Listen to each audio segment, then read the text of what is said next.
तभी हम देखते हैं कि बाहर बहुत सारे कौवे मर जाते हैं अपने आप। राजकुमार देवेंद्र दास का फोटो भी जल जाता और तभी राजपुरोहित के पीछे से माधुरी दीक्षित की एंट्री होती है, जिसकी नाम थी अंजोलिका। वो मोंजुलिका से भी बहुत ज्यादा जिद्दी और पावरफुल थी। हेलो एनएस फैम, आज मैं आपके साथ शेयर करने वाली हूँ सुपर डुपर हिट भूल भुलैया 3 मूवी की पूरी कहानी, जो कि एक हॉरर कॉमेडी मूवी है। एंड गाइस सच बोल रही हूँ, अभी टाइम हो रहा है 12:41, रात के 12:40 हो चुका है, बट फिर भी मैं सो नहीं सकती जब तक मैं आपके साथ ये स्टोरी शेयर नहीं करूंगी। तो यार इतनी रात को भी आपके साथ ऐसी एक हॉरर स्टोरी शेयर कर रही हूँ, मुझे डर लग रहा है, फिर भी शेयर कर रही हूँ। तो इस बात पे एक लाइक तो कर ही दो यार, प्लीज प्लीज प्लीज, बिल्कुल मुफ्त मुफ्त मुफ्त है। तो चलो अभी बिना किसी देरी के स्टार्ट करते हैं आज की पूरी कहानी। सो गाइस, अगर आपने भूल भुलैया 1 या 2 नहीं देखा है तो भी कोई प्रॉब्लम नहीं है। भूल भुलैया 3 की जो पूरी स्टोरी है ये एकदम अलग से है। मतलब भूल भुलैया 1 या 2 के साथ जाके वो उसको भी आग से बुरी तरह से जला के मार डालती है। इसके बाद हमें 200 साल बाद की कहानी दिखाई जाती है, मतलब अभी की कहानी। तो इस सीन में हमें इस मूवी के हीरो कार्तिक आर्यन को दिखाया जाता है, जिसका नाम था रूह बाबा, और वो ये दावा करता था कि वो भूत प्रेत से बात कर सकता है। और इस काम में इसके साथ देने के लिए उसका एक दोस्त भी था जिसका नाम था टिल्लू। असलियत में इन दोनों को कुछ भी नहीं आता है, पर फिर भी ये दोनों भूत भगाने का स्कैम करते हैं, मतलब एक फ्रॉड करते हैं एक टाइप का लोगों को। एंड ये सब स्कैम करके ना ये अच्छा खासा पैसा कमा लेते हैं। पर ये लोग इतना अच्छे से स्कैम करते थे ना कि लोगों को पता ही नहीं चलता था कि ये फ्रॉड कर रहे हैं। लोग सच में समझते थे कि ये लोग भूत भगा सकते हैं, भूत से बातचीत कर सकते हैं। तो इनका धंधा काफी अच्छा खासा चल रहा था। और एक दिन ऐसे ही एक राजा ने इन लोगों को कांटेक्ट किया ताकि वो अपने घर से किसी भूत प्रेत को भगा पाए। उस राजा का जो हवेली था ना, उसका नाम था चौधरी राजबारी। तो वो दोनों दोस्त मिलके उस राजबारी के अंदर जाते हैं। तो जब ये दोनों राजमहल में पहुंचे तभी राजा ने इन लोगों को एक फोटो दिखाई, जो कि राजा की बेटी की फोटो थी। और राजा ने ये भी बताया कि उनकी बेटी की पिछले साल ही मौत हो चुकी है किसी एक्सीडेंट की वजह से। और वो ये भी बोलते हैं कि वो अपनी बेटी से आखिरी बार के लिए कुछ बात करना चाहती हैं। और ये सुनते ही रूह बाबा मतलब कार्तिक आर्यन अपना फ्रॉड का बिजनेस स्टार्ट कर देता है। वो उस राजमहल के अंदर ऐसे ही मजाक मजाक में उस भूत को बुलाने लगता है। और तभी अचानक वो लड़की सच में आ जाती है। और उस भूत को देख के रूहान मतलब रूह बाबा और टिल्लू दोनों बहुत ज्यादा डर जाते हैं। और उन दोनों ने ही बहुत ज्यादा घबरा के उस भूत को अपनी सच्चाई बता दिया। और उन लोगों की सच्चाई सुनने के बाद वो लड़की बोलती है कि वो अभी भी जिंदा है। और वो राजा बोलता है कि ये सब जो भी अभी हुआ, इन सारी चीजों का वीडियो उन्होंने बना लिया है। तो अगर रूहान और टिल्लू उनकी बात नहीं मानते हैं तो ये वीडियो वो वायरल कर देंगे और उन दोनों का फ्रॉड का बिजनेस भी बंद हो जाएगा। तो यहाँ पे राजा और उसकी बेटी मीना ने रूहान के साथ एक डील किया। उन्होंने रूहान को बोला कि अगर तुम हमारी सारी बातें मानते हो और हमारा काम कर देते हो, देन हम तुमको 1 करोड़ रुपया देंगे। और इतने सारे पैसों के लालच में आके रूहान ने भी तुरंत हाँ कह दिया। सो गाइज, मैंने लास्ट वीडियो में और उसका एवतार पर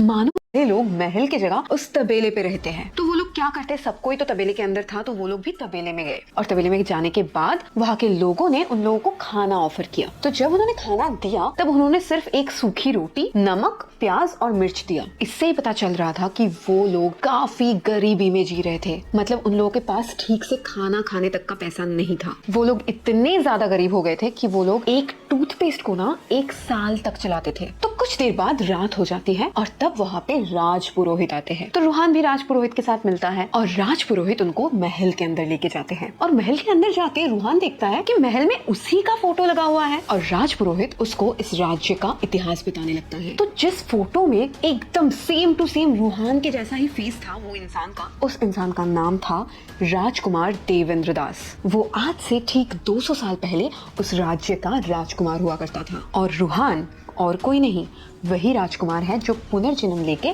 फिर से पैदा हुआ है। और राजपुरोहित उसको मोंजुलिका नाम की एक लड़की के बारे में बताता है, जो कि उसी राज्य की राजकुमारी थी। इवन राजा के मरने के बाद ये पूरा राज्य, पूरा राजपाट, सब कुछ उसी लड़की का होने वाला था। पर तभी राजा को अपनी किसी दासी से एक लड़का हुआ, जिस लड़के को देख कर ना मोंजुलिका को बहुत ज्यादा जलन होती थी, उसको बहुत ज्यादा नफरत हो गया उस बच्चे से। और वही था राजकुमार देवेंद्र दास। ठीक तब से 20 साल बाद राजा ने उसी राजकुमार को मतलब देवेंद्र दास को ही वहाँ का राजा बना दिया। और ये बात मंजुलिका बिल्कुल भी सहन नहीं कर पाई, उसको बहुत ज्यादा गुस्सा आ गया। गुस्से में पागल होकर मंजुलिका ने खंजर उठा लिया और उसने खंजर से राजकुमार को मार दिया। और इसीलिए राजा के कहने पर उनके सिपाहियों ने मंजुलिका को जिंदा जला के मार दिया था। यही सीन हमें मूवी के एकदम स्टार्टिंग पे दिखाया गया था। और उस घटना के बाद मंजुलिका की आत्मा भूत बनकर वो मास्क लगाकर वहाँ की सारी सिपाहियों को मार देती है। और तो और मंजुलिका ने उस राजा को अपने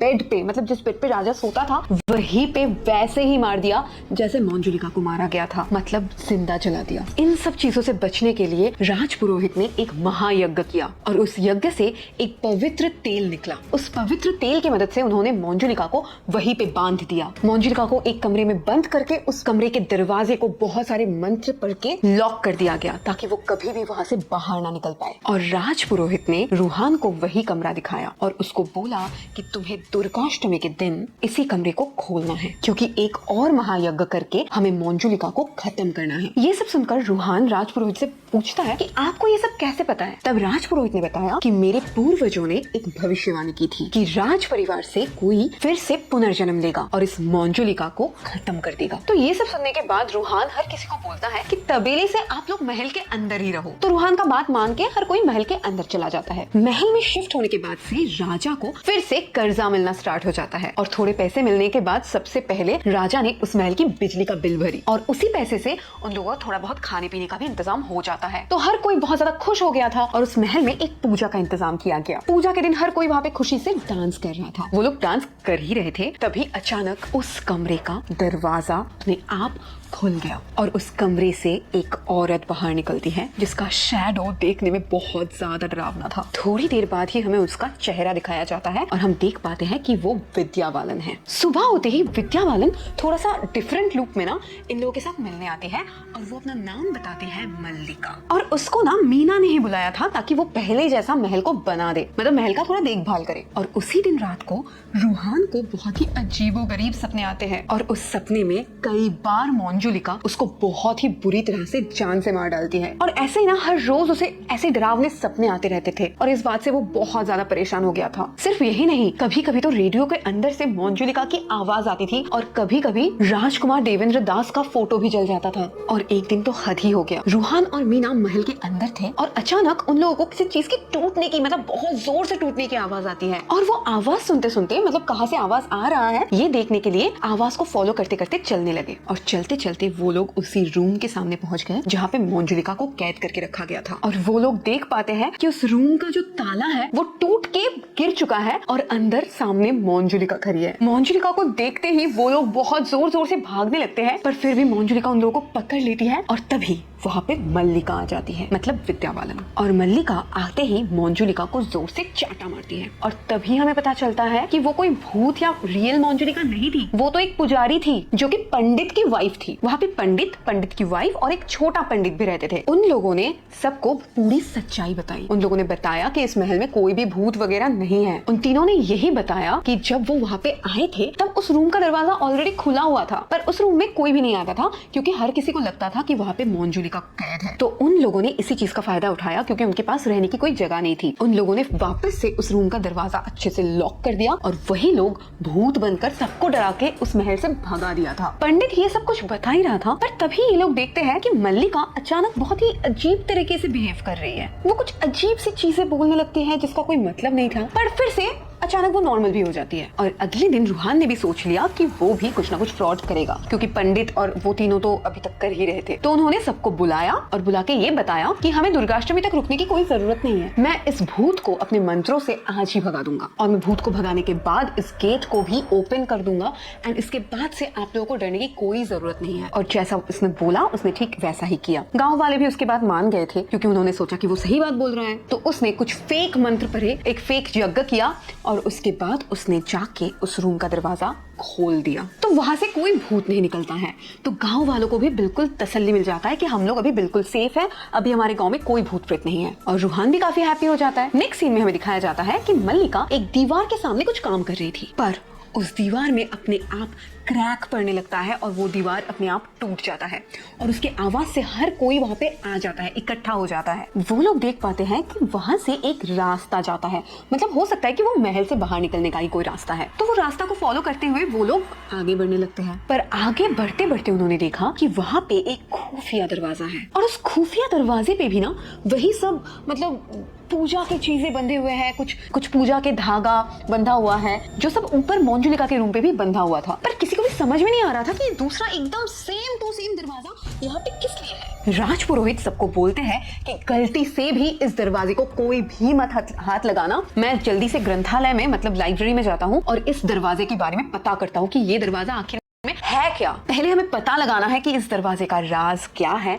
और तभी हम इस दरवाजे को खोलेंगे। तो राजपुरोहित ग्रंथालय पे चले जाते हैं और वहां पे जाके बहुत सारी किताबें पढ़ने लगते हैं। और नेक्स्टली हमें दिखाया जाता है मीना सबको बोल रही थी कि उसकी एक औरत से बातचीत हुई है और वो औरत इस महल को 1000 करोड़ रुपया देके खरीदने के लिए राजी है। और ये सुनकर महल के सारे लोग बिल्कुल शॉक्ड हो जाते हैं क्योंकि ये सब बहुत ज्यादा गरीबी में जी रहे थे। और रूहान भी काफी हैप्पी हो गया था क्योंकि उसके साथ ऑलरेडी मीना का प्यार हो गया था और रूहान को तो पता ही था कि शादी के बाद ये सब पैसे तो उसी के होंगे। और इसी पैसों के लालच में रूहान सबको बोलता है कि हमें राजपुरोहित का वेट नहीं करना चाहिए बल्कि हमें ये दरवाजा खोल देना चाहिए। हो सकता है कि उस दरवाजे के अंदर कोई खजाना रखा हो। और रूहान की बात सुनकर सब कोई लालच में आ जाता है और वो सब मिलकर उसी दरवाजे के सामने जाते हैं। और रूहान वहाँ पे जाके सारे पूजा के धागों को खोल देता है और वहाँ पे जो भी चीजें रखा था, जो भी पूजा का सामान रखा था ना, सब कुछ निकाल के वो दरवाजा खोल देता है। और तभी सीन पर राजपुरोहित पहुंचते हैं और वो आके बताते हैं कि उसने बहुत बड़ी गलती कर दी है क्योंकि राजपुरोहित जब ग्रंथालय में पढ़ने गए थे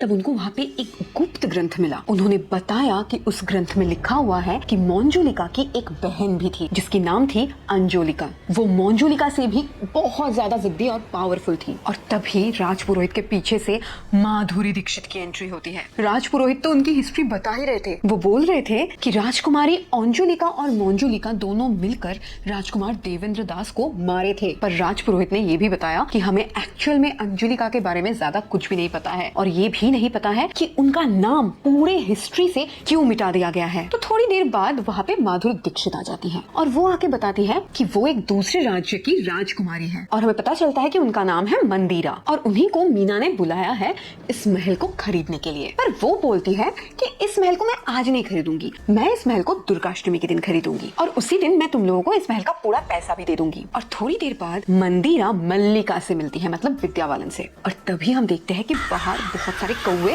मर जाते हैं अपने आप। और मतलब एक दो नहीं, बहुत सारे कौवे अपने आप मर के महल के बाहर गिर रहे थे। ये सब चीजें देखकर राजपुरोहित को कुछ चीजें समझ में आता है और पुरोहित ने राजा को ये बोला कि हमें फिर से एक महायज्ञ करना पड़ेगा जैसा हमारे पूर्वजों ने किया था, क्योंकि मुझे समझ में आ रहा है कि मंजुलिका अभी भी यही महल पर है। और तब हमें दिखाया जाता है कि राजा साहब पूरे महल को चिकन की पार्टी दे रहे हैं। तो हर कोई राजा से पूछ रहे थे कि यार आप पार्टी दे रहे हो, आपके पास इतने पैसे कहाँ से आए, क्योंकि आपके पास तो इतने पैसे थे नहीं। तो राजा ने सबको बताया कि ये पार्टी वार्टी कुछ नहीं है, कल रात को इतने सारे कौवे मर गए थे तो मैंने उन्हीं को बनवा के आप सबको खिला दिया, क्योंकि गड्ढा बना के उन सारे कौवों को दफनाने में बहुत ज्यादा पैसा खर्चा होता। तो अगले दिन से ना महल में फिर से भूतिया चीजें होना चालू हो जाता है। कभी कहीं पे आग लग जाता है, कहीं पे सामान गिर जाता है। तो ये सब देखकर राजा साहब ने मंदिरा को, मतलब जो दूसरे राज्य की राजकुमारी थी, उनको बोलते हैं कि हमें अभी ये राजमहल बेच देना है। वो थोड़ा सा डिस्काउंट में बेच देंगे, मतलब 950 करोड़ में वो बेच देंगे पूरा महल। पर मंदिरा उनको बोलती है कि मैं इस महल को दुर्गाष्टमी से पहले नहीं खरीद सकती हूँ। और तभी पीछे से एक आदमी आता है और वो इस महल को 1000 करोड़ में खरीदने के लिए राजी हो जाता है। वो बताता है कि मैं आज ही इस महल के सारे कागजात बना लूंगा और कल ही ये महल मैं खरीद लूंगा। तो ये सब बोलकर वो आदमी वहाँ से गाड़ी लेके निकल जाता है और वो